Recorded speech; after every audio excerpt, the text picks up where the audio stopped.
안녕하십니까, 소아청소년과 전문의 표준현입니다. 오늘은 알레르기 질환에 대해서 말씀드리도록 하겠습니다.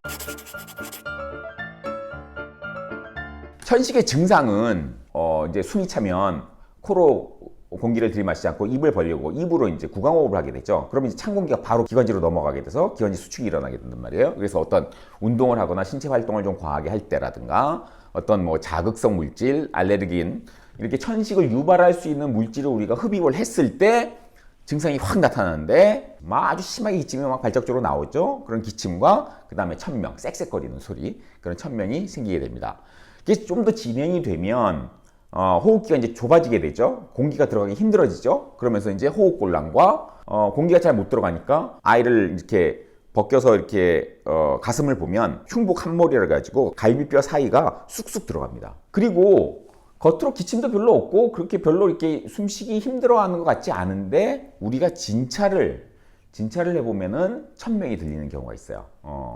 이제 천식이 심하지 않고 좀 약한 경우에는 부모님들은 인지를 못하고 애는 뭐 예를 들어서 뭐 예방접종을 하러 왔는데 우연하게 이 천명이 발견되기도 하고 그렇죠. 그래서 그런 경우에는 우리가 확실하게 진단을 내리려면 이제 폐기능 검사 같은 걸 통해서 어떤 이제 이상이 있는지 좀 살펴봐야 됩니다.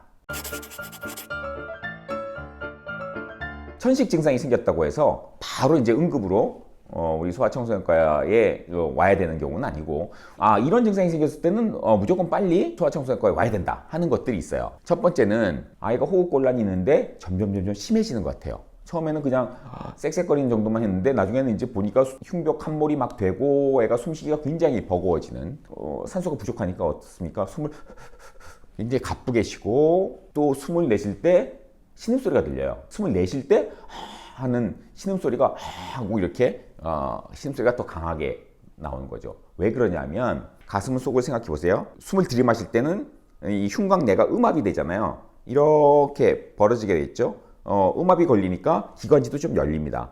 근데 숨을 내쉴 때는 이렇게 줄어들죠. 그래서 양압이 걸립니다. 밖에서 이제 폐 조직이 기관지를 누르게 돼요. 그러니까 안 그래도 좁아져 있는 기관지인데 밖에서 눌러버리니까 더 좁아지게 되죠. 그래서 숨을 들이마시는 것보다 내쉴 때 더 힘들어지는 겁니다. 그리고 산소 공급이 잘 안 되니까 청색증이 생겨요. 입술이라든지 또는 손가락 끝이 파랗게 보입니다. 그럼 이제 산소 부족을 의미하는 거기 때문에 위험해질 수 있어요. 그리고 또 아이가 굉장히 불안해하고 보채고 또 애가 그냥 졸려하는 거죠. 졸려하는 게 그냥 이제 정말 졸려서 자려고 졸려하는 게 아니라 그러니까 멀쩡하던 아이가 점점 의식이 흐려지는 것 같은 느낌이 드는 거예요. 그리고 애가 주변 상황을 인식을 못하고 자꾸 이상한 행동을 하는 경우가 있어요. 그렇게 혼란스러운 행동을 할 때 이것도 천식의 위험한 증상 중에 하나입니다. 그리고 조금 이제 의사소통이 되는 아이들, 조금 자란 아이들 같은 경우에는 숨 쉴 때 가슴이 아프다고 얘기를 하는 경우가 있어요.